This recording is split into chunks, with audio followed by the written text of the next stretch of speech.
मनु की पुत्रियों की वंशावली मैत्रेय उवाच मनोस्तु शत्रुपाया तिस्त्र कन्याश्व जजिरे आकुतिर्देवहूतिष्व प्रसृतिरिति विश्रुता। एक शब्दार्थ श्री मैत्रेय ने कहा, स्वयंभू मनु की पत्नी शत्रुपा से 3 कन्याएं उत्पन्न हुई जिनके नाम आकृति, देवहूति तथा प्रसूति थे। तात्पर्य, सर्वप्रथम मैं अपने गुरु 3 और विष्णुपाद श्री श्रीमद् भक्तिसिद्धांत सरस्वती गोस्वामी प्रभुपाद को नमस्कार करता हूँ, जिनके आदेश से मैं श्रीमद् भागवत के भक्तिवेदांत भाष्य के लेखन की ओर उन्मुख हुआ हूँ, जो अपने में एक महान कार्य है। उनकी कृपा से 3 स्कंद समाप्त हो चुके हैं और मैं 4थे स्कंद को प्रारंभ करने जा रहा हूँ। मैं भगवान चैतन्य को सादर नमस्कार करता हूँ, जिन्होंने 500 वर्ष पूर्व भागवत धर्म के इस कृष्ण भावनामृत आंदोलन का शुभारंभ किया। उन्हीं के माध्यम से मैं 6 गोस्वामियों को और तब दिव्य युगल राधा तथा कृष्ण को नमस्कार करता हूँ, जो वृंदावन में गोपों एवं ब्रजभूमि की गोपिकाओं के साथ निरंतर विहार करते हैं। मैं समस्त भक्तों तथा परमेश्वर के समस्त सेवकों को सादर नमस्कार करता हूँ। श्रीमद्भागवत के चतुर्थ स्कंध में 31 अध्याय हैं और इन समस्त अध्यायों में ब्रह्मा तथा मनुओं द्वारा की गई गौण सृष्टि का वर्णन हुआ है। परमेश्वर स्वयं अपनी भौतिक शक्ति को क्रियाशील बनाकर वास्तविक सृष्टि करते हैं और तब ब्रह्मांड के प्रथम जीव ब्रह्मा उनके आदेश से विभिन्न लोकों तथा उनके वासियों को उत्पन्न करने का प्रयास करते हैं और मनु जैसी अपनी संतान तथा जीवों के अन्य जनकों के द्वारा जनसंख्या की वृद्धि करते हैं, जो परमेश्वर के आदेश से निरंतर कार्यशील रहते हैं। चतुर्थ स्कंद के प्रथम अध्याय में स्वयंभू मनु की 3 पुत्रियों तथा उनके वंशजों का वर्णन है। अगले 6 अध्यायों में राजा दक्ष द्वारा यज्ञ किए जाने और उसके विध्वंस किए जाने का वर्णन है। तत्पश्चात 5 अध्यायों में महाराज शुभ के चरित्र का वर्णन हुआ है। फिर अगले 11 अध्यायों में राजा पृथु का चरित्र तथा अन्य 8 अध्यायों में प्रचेता राजाओं के कार्यकलापों का वर्णन हुआ है। जैसा कि इस अध्याय के प्रथम श्लोक में कहा गया है, स्वयंभू मनु के 3 कन्याएं थीं, जिनके नाम थे आकृति, देवहूति तथा प्रसूति। इन तीनों पुत्रियों में से देवहूति का वृत्तांत उनके पति कर्दम मुनि तथा उनके पुत्र कपिल मुनि के समेत पहले ही दिया जा चुका है। इस अध्याय में प्रथम पुत्री आकृति के वंश का विशेष रूप से वर्णन किया जाएगा। स्वयंभुज मनु ब्रह्मा के पुत्र थे। ब्रह्मा के अन्य कई पुत्र थे, किंतु मनु का विशेष उल्लेख सबसे पहले इसलिए होता है क्योंकि वे भगवान परम भक्त थे। इस श्लोक में क शब्द भी आया है, जो ये सूचित करता है कि स्वयंभू मनु के इन 3 पुत्रियों के अतिरिक्त 2 पुत्र भी थे। आकुतिन रुचेय प्रादादपि भ्रातति नूप पुत्रिका धर्ममाशभित्य श्वत्रूपानुमोदित। 2 शब्दार्थ।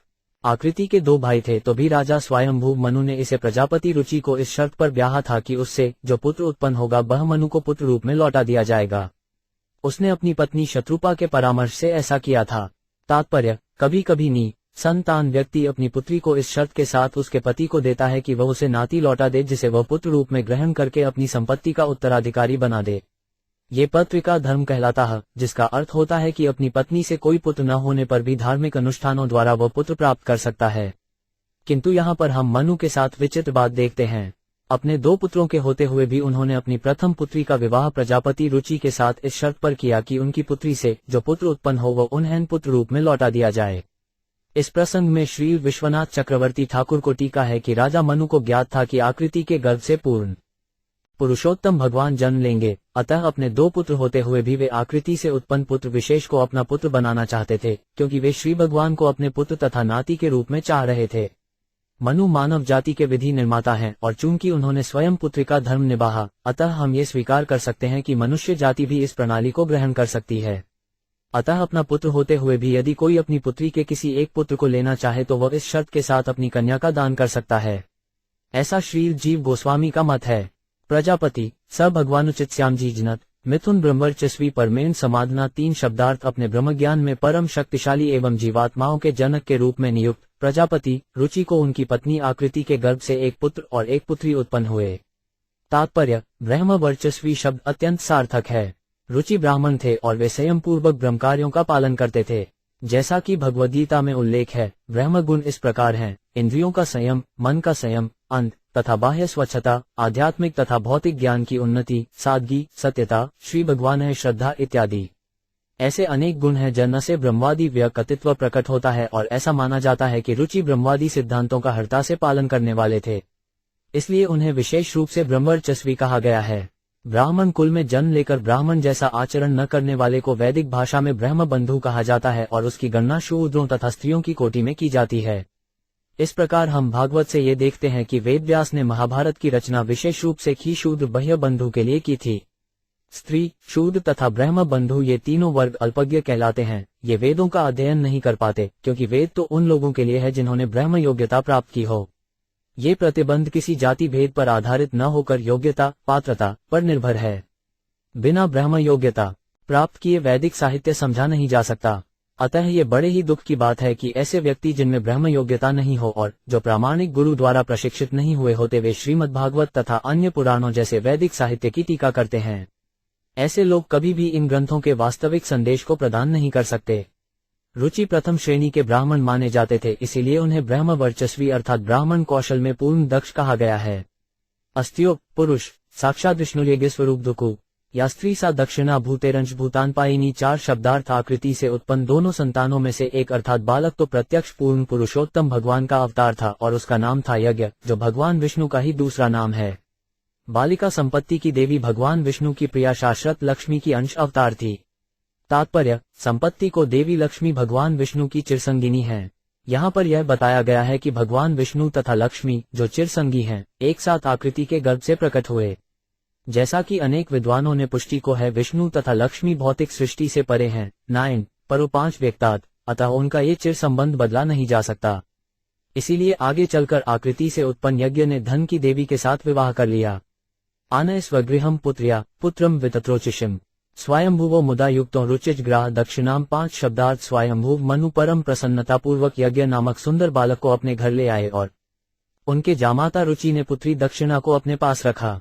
तात्पर्य, स्वयंभुव मनु ये देखकर अत्यंत प्रसन्न थे कि उनकी पुत्री से एक लड़का तथा एक लड़की उत्पन्न हुए।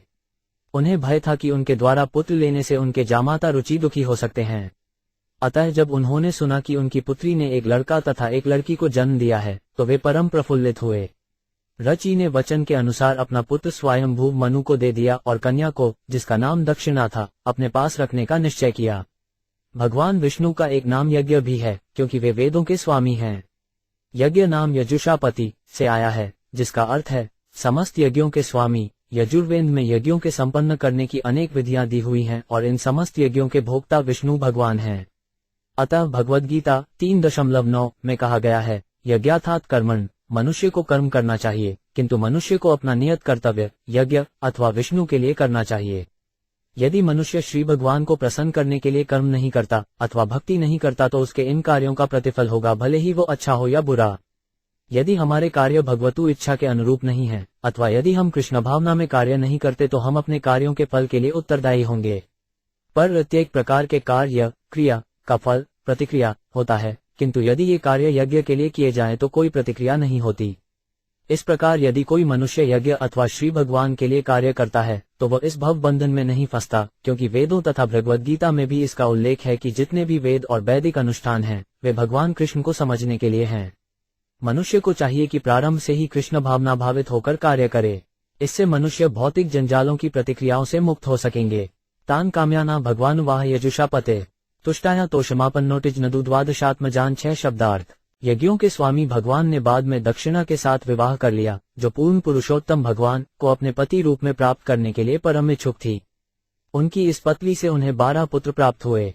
तात्पर्य, आदर्श पति पत्नी की तुलना सामान्य रूप से लक्ष्मी नारायण से की जाती है, और यह महत्वपूर्ण है कि वे लक्ष्मी नारायण कहलाते हैं, क्योंकि लक्ष्मी नारायण पत्नी पति रूप में सदैव सुखी रहते हैं। पत्नी को चाहिए कि वह सदैव अपने पति से संतुष्ट रहे और पति को भी पत्नी से संतुष्ट रहना चाहिए। पंडित चाणक्य के नीति श्लोक चाणक्य श्लोक में कहा गया है कि यदि पति पत्नी एक दूसरे से सदा संतुष्ट रहें तो ऐश्वर्य की देवी उनके यहाँ स्वत पदार्पण करती है। दूसरे शब्दों में, जहाँ पति तथा पत्नी में कोई मतभिन्नता नहीं है, वहीं लक्ष्मी का वास होता है और अच्छी संतान उत्पन्न होती है। वैदिक सभ्यता के अनुसार सामान्य रूप से पत्नी को प्रत्येक दशा में संतुष्ट रहने का प्रशिक्षण मिलता है और पति से अपेक्षा की जाती है कि वह पर्याप्त भोजन, वस्त्र और आभूषणों से पत्नी को संतुष्ट रखे। जब वे परस्पर व्यवहार से इस प्रकार प्रसन्न रहते हैं, तब उन्हें अच्छी संतानें प्राप्त होती हैं। इस तरह से संपूर्ण विश्व में शांति आ सकती है। किंतु दुर्भाग्य से इस कलयुग में आदर्श पतियों और पत्नियों का अभाव है। इसलिए अनुपेक्षित संतानें पैदा होती हैं और आज के समय में संसार में न शांति है, न संपन्नता। तोष प्रतोष संतोषो बद्ध शांतिरित्पति इदमः कविर्विभु स्वहन सुदेवो रोचनो द्विष्टु 7 शब्दार्थ यज्ञ तथा दक्षिणा के 12 पुत्रों के नाम थे। तोष प्रतोष संतोष भद्र शांति इत्पति इधम कवि विभु स्वट सुदेव तथा रोचन। तुषिता नाम ते देवा आसन स्वयंभुवांतरे मरीच मिश्रा ऋषयो यज्ञ सुरगुनेश्वर। 8 स्वयंभू मनु के काल में ही ये सभी पुत्र देवता हो गए जिन्हें संयुक्त रूप में तुदित कहा जाता है। मरीचि सप्तर्षियों के प्रधान बन गए और यज्ञ देवताओं के राजा इंद्र बन गए। तात्पर्य, स्वयंभूव के जीवन काल मन्वतर में तुषित नामक देवताओं से, मरीचि इत्यादि सप्तर्षियों से तथा देवताओं के राजा यज्ञ की संतानों से 6 प्रकार की जीवात्माएं उत्पन्न हुई और इन सबों ने अपनी संतानों के विस्तार से विश्व को जीवात्माओं से परिपूर्ण करने की भगवान को आज्ञा का पालन किया। ये 6 प्रकार की जीवात्माएं हैं मनु, देव, मनुपुत्र, अंशावतार, सूर्यध्वर तथा ऋषि। यज्ञ पूर्ण पुरुषोत्तम भगवान के अवतार होने के कारण देवताओं के नायक इंद्र बने। प्रियव्रततान्पादो मनुपुत्रो महोजसो तत्पुत्र पौतनप्त्रिनामनुवृत्त तदंतरम 9 शब्दार्थ स्वयंभूव मनु के दोनों पुत्र प्रियत्नत तथा उत्तानपाद अत्यंत शक्तिशाली राजा हुए और उनके पुत्र तथा पौत्र उस काल में तीनों लोकों में फैल गए। देवहूतिमदातात कर्दमायात्मजा मनु तत्संबंधी श्रुतप्रायम भवता गदतो मम 90 शब्दार्थ। है पुत्र, स्वयंभूव मनु ने अपनी परम प्रिय कन्या देवहूति को कर्दम मुनि को प्रदान किया। मैं इनके संबंध में तुम्हें पहले ही बता चुका हूँ और तुम उनके विषय में प्रायः पूरी तरह सुन चुके हो। दक्षाय ब्रह्मपुत्राय प्रसूति भगवान मनु प्रायच्छेद्यत्कृत सर्गस्त्रिलोक्यां विततो महान। 11 शब्दार्थ स्वयंभूव मनु ने प्रसूति नामक अपनी कन्या ब्रह्मा के पुत्र दक्ष को दे दी, जो प्रजापतियों में से एक थे। दक्ष के वंशज तीनों लोकों में फैले हुए हैं। या कर्दमसुता प्रोक्ता नव ब्रह्मष्पिपलय तासा प्रसूति प्रसव प्रोचमान न निब्रोध में 12 शब्दार्थ। मैं तुम्हें कर्दम मुनि की 9 कन्याओं के विषय में पहले ही बतला चुका हूँ कि वे 9 विभिन्न ऋषियों को सौंप दी गई थीं। अब मैं इन 9 कन्याओं की संतानों का वर्णन करूंगा, तुम मुझसे उनके विषय में सुनो। तात्पर्य, तीसरे स्कंध में बताया जा चुका है कि देवहूति से कदम को किस प्रकार 9 पुत्रियां प्राप्त हुई और बाद में वे किस प्रकार मरीचि, अत्रि, वशिष्ठ जैसे मुनियों को सौंप दी गई। पत्नी मरीचिस्तु कला सुषभुवे कर्दमाइंजा कश्यप पूर्णिमान न चयोरापूरितम जगत। 13 शब्दार्थ कर्दम मुनि की पुत्री कला का ब्याह मरीचि से हुआ, जिससे 2 संतानें हुई जिनके नाम थे कश्यप तथा पूर्णिमा। इनकी संतानें सारे विश्व में फैल गईं। पूर्णिमासूत विर्जन विश्वगन च परतप देवकुल्या हरे पादशौचराद्याभूत श्रीद्विव। 14 शब्दार्थ है विदुर, कश्यप तथा पूर्णिमा नामक 2 संतानों में से पूर्णिमा के 3 संतानें उत्पन्न हुई जिनके नाम विरज, विश्वक तथा देवकुल्या थे। इन तीनों में से देवकुल्या श्री भगवान के चरण कमल को धोने वाला जल थी, जो बाद में स्वर्गलोक की गंगा में बदल गई। तात्पर्य, कश्यप तथा पूर्णिमा इन 2 में से यहाँ पर पूर्णिमा के वंशजों का वर्णन है। इनका विस्तृत वर्णन 6ठे स्कंद में दिया जाएगा। यहाँ पर यह ज्ञात होता है कि देवकुल्या गंगा नदी की प्रधान विग्रह है, जो स्वर्गलोक से इस लोक में अवतरित होती है और पवित्र मानी जाती है, क्योंकि वह श्री भगवान हरि के चरण कमलों का स्पर्श करती है। अत्रे पत्यंसुया त्रिज्ञ सुयशस सुतान दत्त दुर्वासिस सोमात्मेश ब्रह्म संभवान। 95 शब्दार्थ अत्रि मुनि की पत्नी अनसुया ने 3 सुप्रसिद्ध पुत्र उत्पन्न किए। ये हैं सोम, दत्तात्रेय तथा दुर्वासा, जो भगवान ब्रह्मा, विष्णु तथा शिव के अंशावतार थे। सोम ब्रह्मा के, दत्तात्रेय भगवान विष्णु के तथा दुर्वासा शिव जी के अंश प्रतिनिधि स्वरूप थे। तात्पर्य, इस श्लोक में आत्मा ईश ब्रह्म संभवान शब्द आए हैं। आत्मा का अर्थ है परमात्मा या विष्णु, ईश का अर्थ है शिव तथा ब्रह्म का अर्थ है चतुर्मुख ब्रह्मा। अनसुया के तीनों पुत्र दत्तात्रेय, दुर्वासा तथा सोम इन तीनों देवताओं के आंशिक प्रतिनिधि थे। आत्मा देवताओं या जीवात्माओं की कोटि में परिगणित नहीं होता, क्योंकि वह विष्णु है, इसलिए उसे विषयानांश भ्रूताना कहा गया है। परमात्मा विष्णु समस्त जीवात्माओं के बीच प्रदायक जनक हैं, जिनमें ब्रह्मा तथा शिव भी सम्मिलित हैं। आत्मा का एक अर्थ और भी माना जा सकता है, जो इस प्रकार है, वह तत्व जो प्रत्येक आत्मा में परमात्मा है या कि सबों की आत्मा है, वही दत्तात्रेय के रूप में प्रकट हुआ, क्योंकि यहाँ पर अंश शब्द का प्रयोग हुआ है। भगवद गीता में प्रत्येक आत्मा, जीव को श्री भगवान या परमात्मा का अंश रूप कहा गया है, अतः ये क्यों न मान लिया जाए कि दत्तात्रेय भी उन्हीं अंशों में से एक थे। यहाँ पर शिव तथा ब्रह्मा को भी अंश माना गया है, अतः इन सबों को सामान्य जीव का क्यों न मान लिया जाए। इसका उत्तर यही है कि विष्णु तथा सामान्य जीवात्माओं के प्राकट्य निश्चित रूप से परमेश्वर के अंश हैं और इनमें से कोई भी उनके तुल्य नहीं है, किंतु इन अंशों में कई कोटियां हैं। वेद पुराण में अत्यंत सुंदर ढंग से बताया गया है कि कुछ अंश स्वांश है और कुछ विषयानांश। विभिन्नांश जीव कहलाते हैं और स्वांश विष्णु की कोटि में आते हैं। जीव अर्थात विभिन्नांश कोटि में भी अनेक श्रेणियां हैं। इसकी व्याख्या विष्णु पुराण में की गई है, जहां यह स्पष्ट कहा गया है कि परमेश्वर के पृथक पृथक अंश माया द्वारा आच्छादित हैं। ऐसे व्यक्तिगत अंश जो भगवान की सृष्टि में कहीं भी विचरण न कर सकते हों सर्वगत कहलाते हैं और भव यातनाएं झेलते हैं। वे विभिन्न गुणों के वशीभूत होकर अपने अपने कर्मों के अनुसार अज्ञान के आवरण से मुक्त होते हैं। उदाहरणार्थ, सतोगुणी जन को कम कष्ट झेलने होते हैं और तमोगुणी को अधिक। किंतु शुद्ध कृष्ण भावनामृत भक्ति तो प्रत्येक जीवात्मा का जन्मसिद्ध अधिकार है, कईयों की वह परमेश्वर का अंश है। भगवत चेतना भी अंश स्वरूप है और जिस अनुपात से यह चेतना भौतिक मल से रहित होती है, उसी के अनुसार जीवात्माएं भिन्न भिन्न स्थान ग्रहण करती हैं। वेदांत सूत्र में विभिन्न कोटि की जीवात्माओं को तुलना भिन्न भिन्न प्रखरता वाले दीपों से की गई है। उदाहरणार्थ, कुछ बिजली के बल्ब 1000 कैंडल शक्ति के होते हैं, तो कुछ 500 के, इन कुछ 50 के, किंतु इन समस्त बल्बों से प्रकाश होता है। यद्यपि इन सभी बल्बों में प्रकाश विद्यमान रहता है, किंतु इनमें प्रकाश को कोटि प्रखरता भिन्न भिन्न होती है। इसी प्रकार ब्रह्म का श्रेणीकरण है। विष्णु के विभिन्न रूपों में परमेश्वर के विष्णु स्वांश प्रसार दीपों के तुल्य हैं, शिव जी भी एक दीप के तुल्य हैं, परंतु 100% प्रकाश तो श्री कृष्ण ही हैं। विष्णु तत्व में 94, शिव तत्व में 84, ब्रह्मा में 78 तथा अन्य जीवात्माओं में भी ब्रह्मा के ही समान 78% प्रकाश रहता है, किंतु जब जीवात्माएं बद्ध होती हैं, तो ये प्रकाश और भी मंद रहता है। निस्संदेह ब्रह्म की कई कोटियां हैं, इस तथ्य को कोई अस्वीकार नहीं कर सकता। अतः आत्मेश ब्रह्मसंभवान शब्द सूचित करते हैं कि दत्तात्रेय विष्णु के प्रत्यक्ष अंश स्वरूप थे, जबकि दुर्वासा तथा सोम क्रमशः शिव तथा ब्रह्मा के अंश थे। दिदूर उद्बाच अनृगृही सुरश्रेष्ठा स्थित्युत्पत्त्यन्तेत्व किग्न चिकित्सो जाता है तदाख्याही में गुरु 16 शब्दार्थ। ये सुनकर विदुर ने मैत्रेय से पूछा, हे गुरु, ब्रह्मा विष्णु तथा शिव जो संपूर्ण सृष्टि के स्रष्टा पालक तथा संहारक हैं, अत्रि मुनि की पत्नी से किस प्रकार उत्पन्न हुए। तात्पर्य, विदुर की जिज्ञासा बिल्कुल उचित थी, क्योंकि उन्हें लगा कि जब परमात्मा ब्रह्मा तथा शिव अत्रि मुनि की पत्नी अनसुया के शरीर से प्रकट हुए हैं, तो इसका कोई महान उद्देश्य होगा, अन्यथा वे इस प्रकार कईयों उत्पन्न होते। मैत्रेय उवाच बर्हाना चोदित सुष्ठावत्रितृद्य विदावर सहपत्या यावृषेक्ष कुलादि तपसी स्थित 17 शब्दार्थ। मैत्रेय ने कहा, अनसुया से विवाह कर लेने के बाद जब अत्रि मुनि को ब्रह्मा ने वंश चलाने के लिए आदेश दिया, तो वे अपनी पत्नी के साथ कठोर तपस्या करने के लिए ऋष्य नामक पर्वत की घाटी में गए। तस्मिप्रसुसृस्तप्कप्लाशे शोकान्ने वार्मी श्रुवधिरुधूटे निर्विंध्याया समतता 18 शब्दार्थ। उस पर्वत घाटी में निर्विंध्या नामक नदी बहती है। इस नदी के तट पर अनेक अशोक के वृक्ष तथा पलाश पुष्पों से लदे अन्य पौधे हैं। वहां झरने से बहते हुए जल की मधुर ध्वनि सुनाई पड़ती रहती है। वे पति तथा पत्नी ऐसे सुरम्य स्थान में पहुंचे। प्राणायामन संयम्य मनोवर्षस्तम मुनि अतिष्ठ देखपादेन निधोडिनिल भोजन 19 शब्दार्थ। वहां पर मुनि ने यौगिक प्राणायाम के द्वारा अपने मन को स्थिर किया और फिर समस्त आसक्ति पर संयम करते हुए बिना भोजन खाए केवल वायु का सेवन करते रहे और 100 वर्षों तक एक पांव पर खड़े रहे।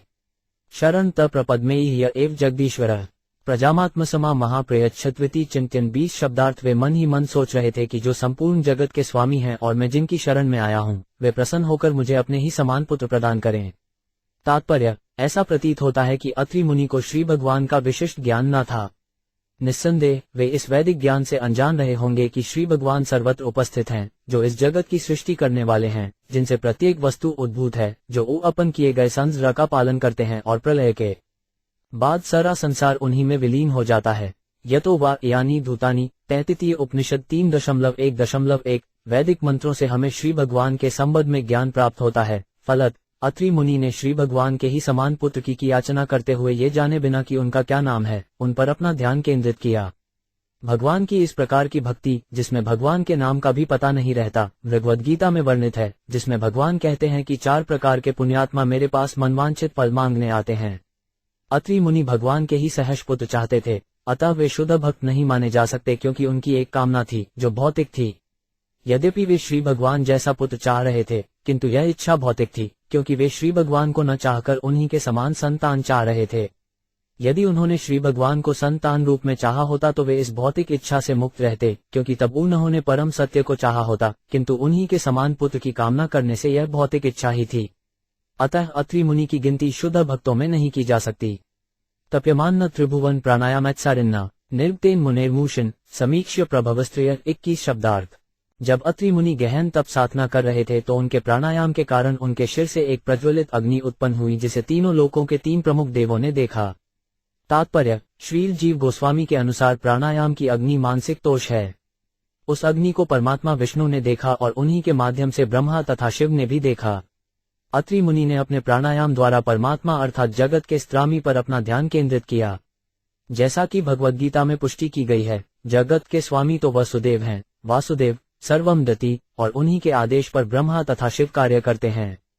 अतः वासुदेव के आदेश से ही ब्रह्मा तथा शिव ने अत्रि मुनि द्वारा किए जाने वाले कठोर तप को देखा और नीचे आने के लिए प्रमुदित हुए, जैसा कि अगले श्लोक में बताया गया। अप्रोमुनिगंधर्व सिद्ध विद्या ध्रोर गए वितायमानेश ससदाश्रम पद येयु 22 शब्दार्थ। उस समय ये तीनों देव स्वर्गलोक के वासियों यथा अप्सराओं, गंधर्वों, सिद्धों, विद्याधरों तथा नागों समेत अत्रि के आश्रम पहुंचे। इस प्रकार वे उस मुनि के आश्रम में प्रविष्ट हुए जो उनकी तपस्या के कारण विख्यात हो चुका था। तात्पर्य: वैदिक साहित्य में यह उपदेश दिया गया है कि मनुष्य को पूर्ण पुरुषोत्तम भगवान की शरण में जाना चाहिए, जो इस जगत के स्वामी हैं और ईसा सृजन, पालन तथा संहार करने वाले हैं। वे परमात्मा रूप में जाने जाते हैं और जब परमात्मा की उपासना की जाती है तो अन्य देवता यथा ब्रह्मा तथा शिव विष्णु के साथ साथ प्रकट होते हैं, क्योंकि वे परमेश्वर द्वारा आदेशित होते हैं। तत्प्रादुर्भाव संयोग विद्योतितम न मुनि उत्तिष्ठेकपादेन ददर्श विवृधर्षभा 23 शब्दार्थ। मुनि एक पैर पर खड़े थे, किंतु उन्होंने ज्यों ही देखा कि तीनों देव उनके समक्ष प्रकट हुए हैं तो वे उन्हें देखकर इतने हर्षित हुए कि अत्यंत कष्ट होते हुए भी वे एक ही पांव से उनके निकट पहुंचे। प्रणम्यो दंडवधूमावुपत्स्थढनाजलि वृषः सुपर्णस्धा स्वैश्विलेश्वर चिनितानु 24 शब्दार्थ। तत्पश्चात उन्होंने उन तीनों देवों की स्तुति की जो अपने अपने वाहनों बैल, हंस तथा गरुड़ पर सवार थे और अपने हाथों में डमरू, कुश तथा चक्र धारण किए थे। मुनि ने भूमि पर गिरकर उन्हें दंडवत प्रणाम किया। तात्पर्य: दंड अर्थात डंडा तथा बद का अर्थ है समान। अपने से किसी श्रेष्ठ के समक्ष भूमि पर दंड के समान गिरना होता है और इस प्रकार से सम्मान करना दंडवत कहलाता है। अत्रि मुनि ने तीनों देवों का इसी प्रकार से सम्मान किया। ये देव अपने अपने वाहनों तथा चिद्दों के द्वारा पहचाने गए। इस संबंध में यहाँ यह वर्णित है कि भगवान विष्णु गरुड़ पर आसीन थे और अपने हाथ में चक्र धारण किए थे। ब्रह्मा हंस पर सवार थे और अपने हाथ में कुश नामक घास लिए थे। शिवजी वृषभ पर आसीन थे और अपने हाथ में डमरू लिए थे। अत्रि मुनि ने उन्हें उनके विभिन्न वाहनों तथा चित्लों से पहचानकर उनकी स्तुति की और सम्मान दिया। कृपावलोकेन हस्तवनेनोप्लम्बितान तद्घोषिषा प्रतिहते निमील्य मुनिरीक्षिणी 27 शब्दार्थ। अत्रि मुनि ये देखकर अत्यधिक प्रमुदित हुए कि तीनों देव उन पर कृपालु हैं। उनके नेत्र उन देवों के शरीर के तेज से चकाचौंध हो गए, अतः उन्होंने कुछ समय के लिए अपनी आंखें मूंद लीं। तात्पर्य: चूंकि तीनों देव मुस्करा रहे थे, अतः अतनवी मुनि समझ गए कि वे उन पर कृपावान हैं। उनका जाज्वल्यमान शारीरिक तेज असह्य था, अतः अत्नि ने कुछ समय तक अपनी आंखें बंद कर लीं। चेतस्तत्प्रवर्ण योग्यनस्तावित सहताजलि एलक्षिण्या सूक्तया वाचा सर्वलोकगृहस् अन्नरुबाच विश्वोधवस्थितिलेषु विभज्यमान मायागुणैर्नोयुग विगृहीत देहा ते ब्रह्मविष्णुगिरिशा प्रंतो 5 में यहाँ वस्तेव्य क एव भवतामहोभूतः शब्दार्थ। किंतु पहले से उनका हृदय इन देवों के प्रति आकुष्ट था, अतः जिस प्रकार उन्होंने होश संभाला और वे हाथ जोड़कर ब्रह्मांड के प्रमुख अधिष्ठाता देवों की मधुर शब्दों से स्तुति करने लगे। अत्रि मुनि ने कहा, हे ब्रह्मा, हे विष्णु तथा हे शिव, आपने भौतिक प्रकृति के तीनों गुणों को अंगीकार करके अपने को 3 शरीरों में विभक्त कर लिया है, जैसा कि आप प्रत्येक कल्प में है जगत की उत्पत्ति, पालन तथा संहार के लिए करते आए हैं। मैं आप तीनों को सादर नमस्कार करता हूं और मैं जानना चाहता हूं कि मैंने अपनी प्रार्थना में आप में से किसको बुलाया था। तात्पर्य: अत्रि मुनि ने जगदीश्वर अर्थात ब्रह्मांड के स्वामी का आवाहन किया था। भगवान सृष्टि के पूर्व विद्यमान रहे होंगे, अन्यथा वे इसके स्वामी ईश्वर कैसे बनते। यदि कोई भवन का निर्माण कराता है तो इससे सूचित होता है कि वह उस भवन निर्माण के पहले से विद्यमान है। फलतः ब्रह्मांड के सृष्टा परमेश्वर को त्रिगुणातीत होना चाहिए, किंतु ये ज्ञात है कि विष्णु सत्वगुण के, ब्रह्मा रजोगुण के तथा शिव तमोगुण के अध्यक्ष हैं।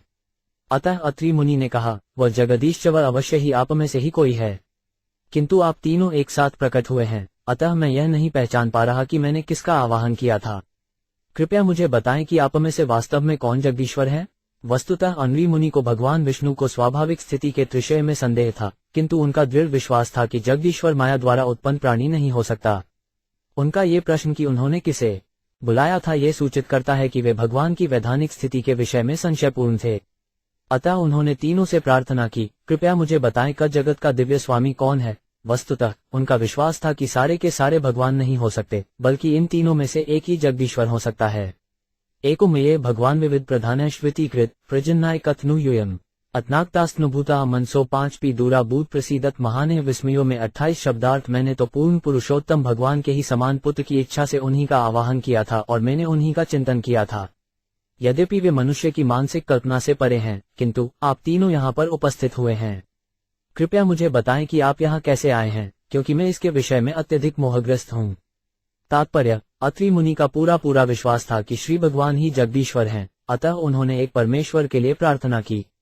अतः उन्हें विस्मय हो रहा था कि तीनों किस प्रकार प्रकट हुए हैं। मैत्रेय उवाच इति तस्य वचतः श्रुत्वा त्रयस्ते विभूषभा प्रत्याहु शलन्यावात्ना प्रहस्तमूर्षि पग्रभो 29 शब्दार्थ। मैत्रेय महामुनि ने कहा। अत्रि मुनि को इस प्रकार बोलते हुए सुनकर तीनों महान देव मुस्कराए और उन्होंने मृदु वाणी में इस प्रकार उत्तर दिया। देवा ऊचु यथा कृत्स्ते सड्डुद भाव्यम तेनेव नान्यथा सत्सरूपस्य ते ब्रह्मद्वय ध्यायति ते वयम 30 शब्दार्थ। तीनों देवताओं ने अतनवी मुनि से कहा, हे ब्राह्मण, तुम अपने संकल्प में पूर्ण हो, अतः तुमने जो कुछ निश्चित कर रखा है वही होगा, उससे विपरीत नहीं होगा। हम सब वे ही पुरुष हैं जिनका तुमने ध्यान किया है और इसीलिए हम सब तुम्हारे पास आए हैं। तात्पर्य, अत्रि मुनि को जगदीश्वर या भगवान के किसी रूप विशेष का कोई स्पष्ट ज्ञान न था। उन्होंने तो अनायास ही श्री भगवान का चिंतन किया था। महाविष्णु, जिनके श्वास से करोड़ों ब्रह्मांडों का उद्भव और फिर उन्हीं में लय होता है, जगदीश्वर माने जा सकते हैं। गर्भोत्क्षायी विष्णु भी, जिनकी नाभि से कमल प्रकट हुआ जो ब्रह्म का जन्मस्थल है, जगदीश्वर माने जा सकते हैं। इसी प्रकार समस्त जीवात्माओं के परम आत्मा स्वरूप क्षीरोदकशायी विष्णु भी जगदीश्वर कहे जा सकते हैं। फिर क्षीरोदकशायी विष्णु की आज्ञा से इस ब्रह्मांड में विष्णु रूपों को यथा ब्रह्मा तथा शिव को भी जगदीश्वर माना जा सकता है। विष्णु जगदीश्वर हैं क्योंकि वे जगत पालक हैं। इसी तरह ब्रह्मा विभिन्न लोकों तथा जीवों की सृष्टि करने के कारण जगदीश्वर हैं। अथवा शिव जी, जो अंत में इस ब्रह्मांड का संहार करते हैं, जगदीश्वर माने जा सकते हैं। अतः अत्रि द्वारा किसी विशेष रूप का उल्लेख न किए जाने से उनके चाहने पर ब्रह्मा, विष्णु तथा शिव तीनों उनके समक्ष प्रकट हुए और कहा, चूंकि तुमने जगत के स्वामी श्री भगवान के ही समान पुत्र प्राप्त करने के विषय में चिंतन किया था, इसलिए तुम्हारा संकल्प पूरा होगा। दूसरे शब्दों में, मनुष्य की भक्ति की शक्ति के अनुसार ही उसका संकल्प पूरा होता है।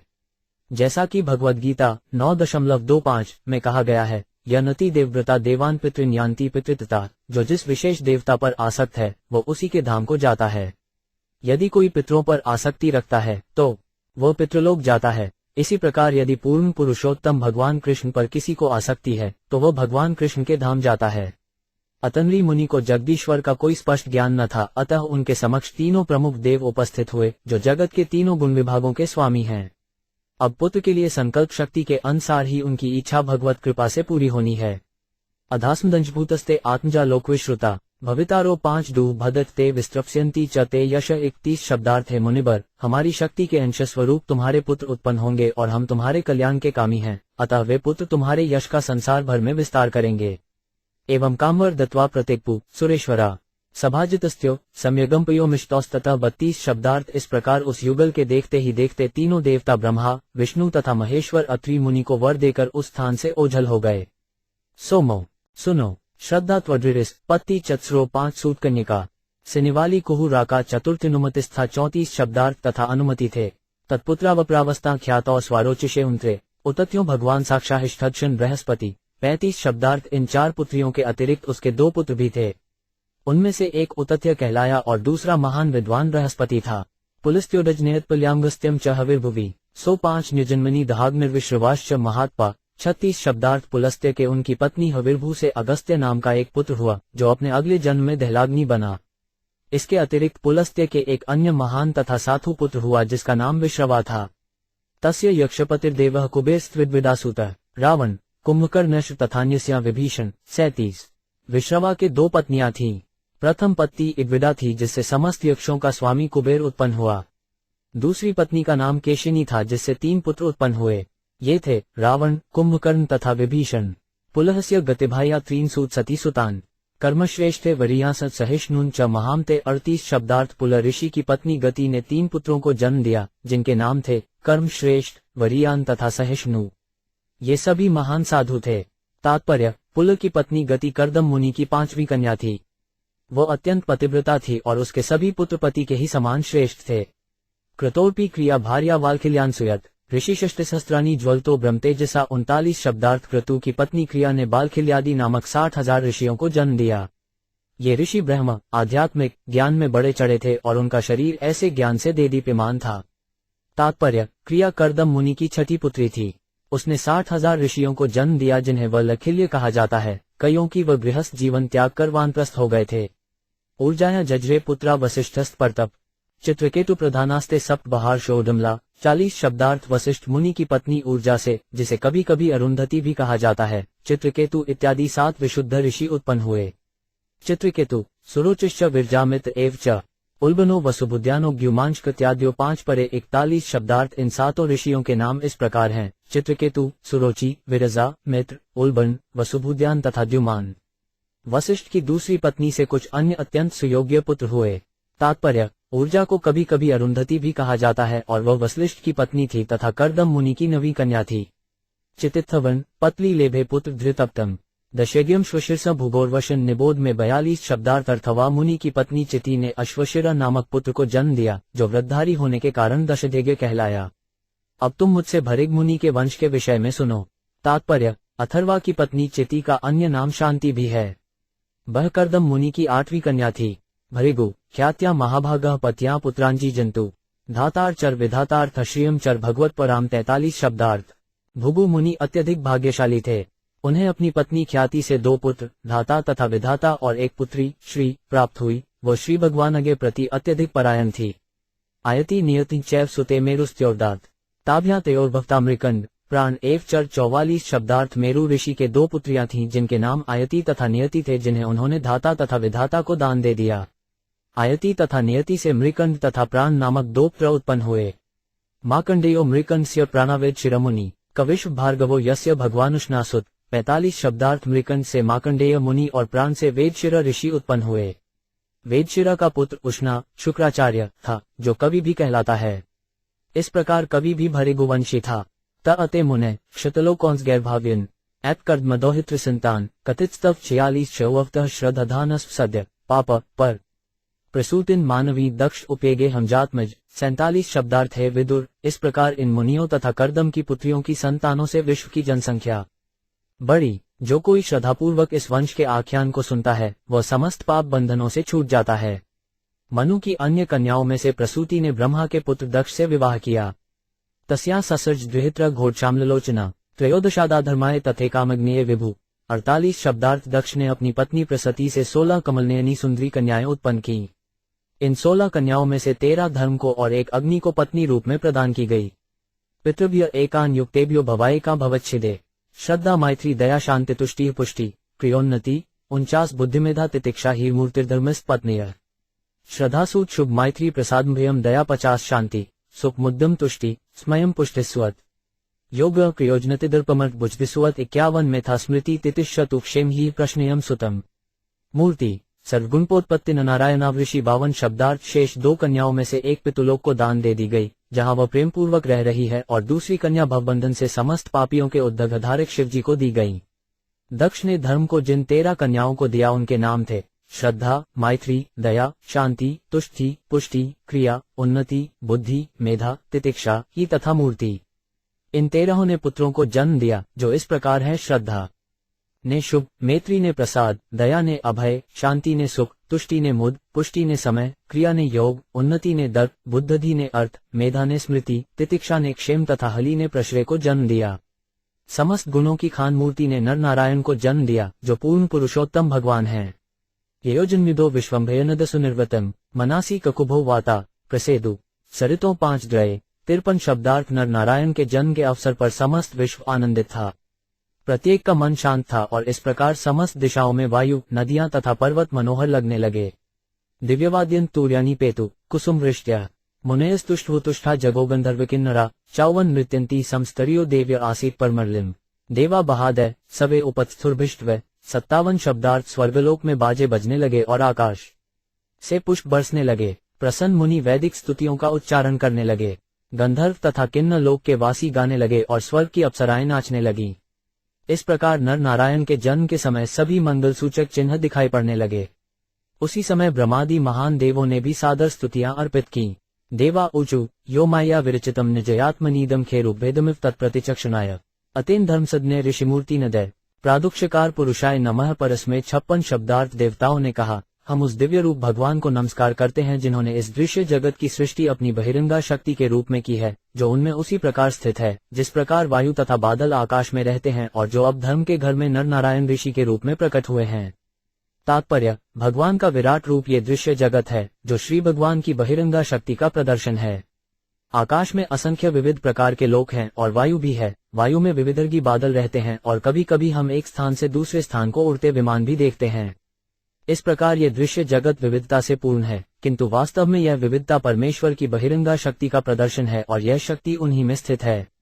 अपनी शक्ति को प्रकट करने के बाद अब भगवान स्वयं अपनी ही शक्ति की सृष्टि के अंतर्गत प्रकट हुए हैं, जो एक ही समय उनसे अभिन्न है तथा भिन्न भी हैं। अतः देवताओं ने अनेक रूपों में प्रकट होने वाले श्री भगवान को नमस्कार किया। कुछ अद्वैतवादी दार्शनिक अपने निर्गुण चिंतन के कारण इन रूपों को मिथ्या मानते हैं। इस श्लोक में विशेष रूप से ये कहा गया है, कुमाया विरचितम, ये सूचित करता है कि ये रूप श्री भगवान को शक्ति के प्रकटीकरण सारूप्य हैं। इस प्रकार शक्ति के भगवान से अभिन्न होने के कारण ये रूप वास्तविक हैं। भौतिक रूप क्षणिक भले हों किंतु मिथ्या नहीं हैं, वे आत्मरूपों के प्रतिबिंब हैं। यहाँ पर प्रयुक्त प्रतिचक्षुनाय शब्द, जिसका अर्थ है वे रूप किसमें हैं, श्री भगवान का यश घोषित करता है, जो नर नारायण के रूप में प्रकट हुए हैं और जो भौतिक प्रकृति के समस्त रूपों के मूल हैं। 105 यम स्थिति व्यतिक्रोपश्माय सुष्ठा सत्वेन न सुरगुणाननुमेय तत्व ऋष्यादद्रकृनेन विलोकनेन यच्छीनिकेतम मल छश्चित्तारविदम 57 शब्दार्थ वे पूर्ण पुरुषोत्तम भगवान, जो वास्तविक रूप से प्रामाणिक वैदिक साहित्य द्वारा जाने जाते हैं और जिन्होंने सृष्ट जगत की समस्त विपत्तियों को विनिष्टित करने के लिए शांति तथा समृद्धि का सृजन किया है, हम देवताओं पर कृपापूर्ण इरिष्टिपात करें। उनकी कृपापूर्ण चितवन लक्ष्मी के आसन निर्मल कमल की शोभा को मात करने वाली है। तात्पर्य, दृश्य जगत के मूल पूर्ण पुरुषोत्तम भगवान भौतिक प्रकृति की विचित्र क्रियाओं से आच्छादित हैं। जी सब प्रकार बाह्य आकाश अथवा सूर्य और चंद्रमा का प्रकाश बादलों या रजकणों से आच्छादित हो जाता है। दृश्य जगत के मूल को ढूंढ पाना दुष्कर है, अतः भौतिक विज्ञानी इस निष्कर्ष पर पहुंचते हैं कि समस्त जगत का परम कारण प्रकृति है। किंतु शास्त्रों अथवा भगवद्गीता तथा अन्य प्रामाणिक वैदिक धर्मग्रंथों से हम ये जानते हैं कि इस विचित्र दृश्य जगत के पीछे श्री भगवान का हाथ है और दृश्य जगत के नियमों को बनाए रखने तथा सतोगुणमय व्यक्तियों के नेत्रों में दिखाई पड़ने के लिए भगवान अवतरित होते हैं। वे इस दृश्य जगत की सृष्टि और लय के कारण हैं। इसीलिए देवतागण उनकी दया दृष्टि चाहते थे, जिससे उन्हें आशीर्वाद मिल सके। एवं सुर्गनस्तात् भगवंता विष्ठरितो लब्धावलोकैर्य तुर्चित गंधमादनम 58 शब्दार्थ। मैत्रेय ने कहा, हे विदुर, इस प्रकार देवताओं ने नर नारायण मुनि के रूप में प्रकट श्री भगवान पूजा की। भगवान ने उन पर कृपा दृष्टि डाली और फिर गंधमादन पर्वत की ओर चले गए। या ताविमो भगवतो हरेरंशा विहाक्तो भारवियाय च भुवः कृष्णो यदुकुरुद्वो 59 शब्दार्थ। नर नारायण ऋषि कृष्ण के अंश विस्तार हैं और अब जगत का भार उतारने के लिए यदु तथा कुरु वंशों में क्रमशः कृष्ण तथा अर्जुन के रूप में प्रकट हुए हैं। तात्पर्य, नारायण तो श्री भगवान हैं, किंतु नर श्री भगवान नारायण के अंश हैं। इस प्रकार शक्ति तथा शक्तिमान दोनों एक साथ भगवान हैं। मैत्रेय ने विदुर को बतलाया कि नारायण के अंश नर ने कुरु वंश में अवतार लिया है और कृष्ण के स्वांश नारायण कृष्ण अर्थात पूर्ण पुरुषोत्तम भगवान के रूप में प्रकट हुए हैं, जिससे दुखी मानवता का भौतिक बोझ से उद्धार हो सके। दूसरे शब्दों में, अब नारायण ऋषि जगत में कृष्ण तथा अर्जुन के रूप में विद्यमान थे। स्वाहाभिमानी नश्चाग्निरात्मजास्त्रिंजी जंतु पावक पवमान न चर श्रुति चहुत्तोजनम 60 शब्दार्थ। अग्निदेव की पत्नी स्वाहा से 3 संतानें उत्पन्न हुई, जिनके नाम पावक, पवमान तथा शुक्ति हैं, जो यज्ञ की अग्नि में डाली गई आहुतियों को खाने वाले हैं। तात्पर्य, धर्म की 13 पत्नियों का जो सभी दक्ष की कन्याएं थीं, उनका वर्णन कर लेने के बाद मैत्रेय दक्ष की 14वीं कन्या स्वाहा तथा उसके 3 पुत्रों का वर्णन कर रहे हैं। यज्ञ की अग्नि में डाली गई आहुतियां देवों के निमित्त होती हैं और देवताओं की ओर से अग्नि तथा स्वाहा के तीनों पुत्र पावक, पवमान तथा श्रुति आहुतियां स्वीकार करते हैं। तेभ्यो 5 गणः संभवंचित्वारिंशच पद्न्य च त एवैकोनपश्याशत साक पितृपितामह 61। इन तीनों पुत्रों से अन्य 45 संतानें उत्पन्न हुई और वे भी अग्निदेव हैं। अतः अग्निदेवों की कुल संख्या उनके पिताओं तथा पितामह को मिलाकर 49 है। तात्पर्य, पितामह अग्नि है तथा पुत्र पावक, पवमान एवं शुचि हैं। इन चारों को तथा 45 पौत्रों को मिलाकर कुल 49 भिन्न भिन्न अग्निदेव हैं।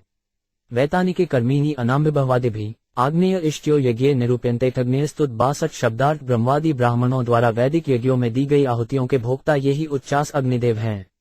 तात्पर्य, निर्गुणवादी, वेदवादी, सकौम वैदिक यज्ञ करके विभिन्न अग्निदेवों की ओर आकृष्ट होते हैं और उनके नाम की आहुति देते हैं। इन 49 अग्निदेवों का वर्णन इस प्रकार है। अग्निश्वात्ता बर्हिष्ठ सौम्या पितर आज्यपा साग्नियो 5 नग्नेस्तेषां पत्नी दाशायनी स्वथा 63 शब्दार्थ। अग्निश्वात, बर्हिष्ठु, सौम्य तथा आज्यप ये पितर हैं। वे या तो शासनिक हैं अथवा निरग्निक। इन समस्त पितरों की पत्नी स्वधा है, जो राजा दक्ष की पुत्री है। तेभ्यो दधार कन्ये द्वे बयुना धारिणीन स्वधा उभे ते ब्रह्मवादिन्यो ज्ञान विज्ञान पार्गे 64 शब्दार्थ। पितरों को प्रदत्त स्वधा ने बयुना तथा धारिणी नामक 2 पुत्रियों को जन्म दिया। वे दोनों ही ब्रह्मवादिनी थीं तथा दिव्य एवं वैदिक ज्ञान में पारंगत थीं। भवस्य पत्नी तु सती भवदेव मनुतरता आत्मन सहपुत्रम न लेभे गुणशीलत। 67 शब्दार्थ। सती नामक 16वीं कन्या भगवान शिव की पत्नी थी, किंतु उनके कोई संतान उत्पन्न नहीं हुई, यद्यपि वे सदैव अपने पति की अत्यंत श्रद्धापूर्वक सेवा में संलग्न रहने वाली थी। पितर्य प्रतिरूपे स्त्रे भवायानाथ से रुषा अप्रौवात्मनात्मानजाद्योग से युता 66। इसका कारण ये है कि सती के पिता दक्ष शिव जी के दोषरहित होने पर भी उनकी भर्त्सना करते रहते थे। फलतः परिपक्व आयु के पूर्व ही सती ने अपने शरीर को योग्य शक्ति से त्याग दिया था। तात्पर्य, समस्त योगियों के प्रधान होते हुए भी शिव जी ने अपने लिए कोई आवास नहीं बनाया। सती एक महान राजा दक्ष की सबसे छोटी पुत्री थी और चूंकि सती ने शिव को अपने पति के रूप में चुना था, अतः राजा दक्ष अधिक प्रसन्न नहीं था। फलत, जब भी वह अपने पिता से मिलती, वह उनके पति की आलोचना करते, यद्यपि शिव जी निर्दोष थे। इस कारण से युवावस्था के पूर्व ही सती ने पिता दक्ष द्वारा प्रदत्त शरीर को त्याग दिया, जिससे उसके कोई सन्तान न हो पाए। इस प्रकार श्रीमद्भागवत के चतुर्थ स्कंद के अंतर्गत मनु की पितरियों की वंशावली नापक प्रथम अध्याय के 30 वेदांत तात्पर्य पूर्ण हुए।